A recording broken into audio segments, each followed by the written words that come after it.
Welcome to SVN news. Greater Visakha GVMC 97వ వార్డులో Telugu Desam party 45వ ఆవిర్భావ దినోత్సవ వేడుకలు ఆదివారం ఘనంగా నిర్వహించారు. జీవీఎంసీ 97వ వార్డులో తెలుగుదేశం పార్టీ మాజీ కార్పొరేటర్ సేనాపతి వసంత్ శంకర్రావు ఎన్టీఆర్ చిత్రపటానికి పూలమాలలు వేసి జెండాను ఆవిష్కరించారు. పార్టీ స్థాపన నాటి నుండి నేటి వరకు జరిగిన పరిణామాలను గుర్తు చేశారు.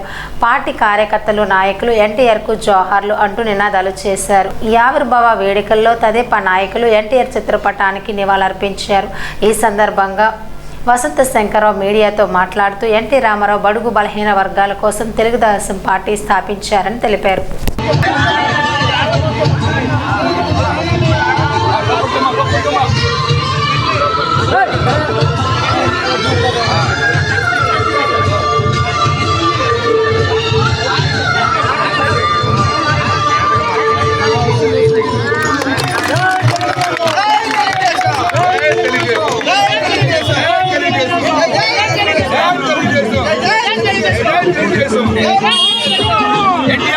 తెలుగుదేశం పార్టీ ఆవిర్భావ దినోత్సవం సందర్భంగా ఈరోజు ఇక్కడ కార్యక్రమం ఏర్పాటు చేయడం జరిగింది. ఈ తెలుగుదేశం పార్టీ స్థాపించి 44 సంవత్సరాలు అయింది. 45 సంవత్సరంలోకి అడుగు పెడుతున్నాం. ఆ రోజు ముఖ్యంగా మనకి స్వర్గీయ ఎన్టీ రామారావు గారు ప్రజల కోసం ఏదో ఒకటి చెయ్యాలని చెప్పిన ఒక సంకల్పంతో ఆ రోజు తెలుగుదేశం పార్టీని స్థాపించడం జరిగింది. ఈ తెలుగుదేశం పార్టీలో ముఖ్యంగా ఏంటంటే బడుగు బలహీన వర్గాలకి అత్యధికంగా వాళ్ళకి ప్రాధాన్యత ఇవ్వాలని చెప్పని, అలాగే సంక్షేమ కార్యక్రమాలు కిలో 2 రూపాయల బియ్యం కూడా పేదలకు ఇవ్వాలని చెప్పని ఎన్నో సంక్షేమ కార్యక్రమాలు ఆ రోజు ఆయన తీసుకురావడం జరిగింది.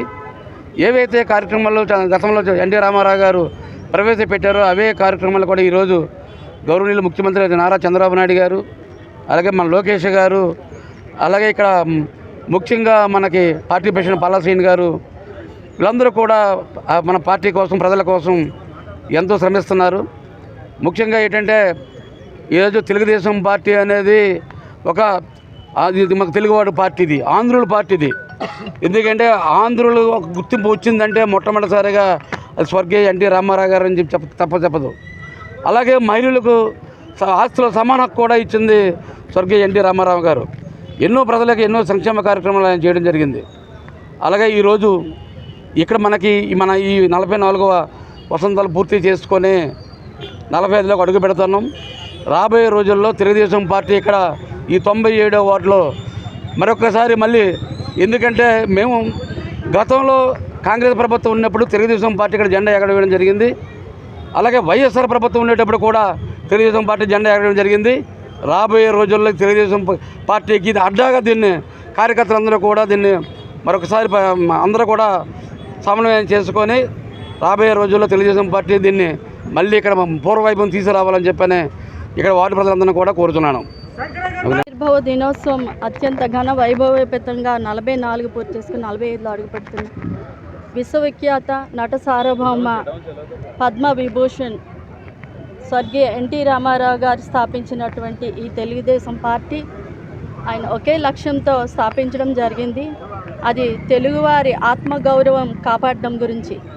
ఆ రోజు జరిగినటువంటి ఆ ఉద్యమం ఈరోజు వరకు కూడా ఎన్నో కోట్లాది మంది ఆశయాలను ఇప్పటి వరకు కూడా ఈ ఉద్యమం ఇలా సాగుతూనే ఉంది.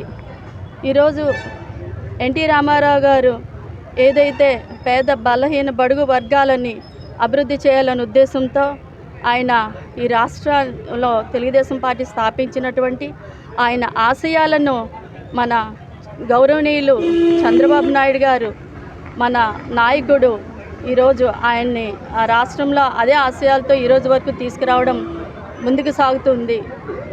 ఆయన ఆశయాలు అలాగే మన చంద్రబాబు నాయుడు గారి అభివృద్ధి ఈ రెండు కూడా చాలా చక్కగా ముందుకు సాగుతూ ఆయన 3 సూత్రాలతోనే ముందుకు వెళ్ళడం జరుగుతుంది.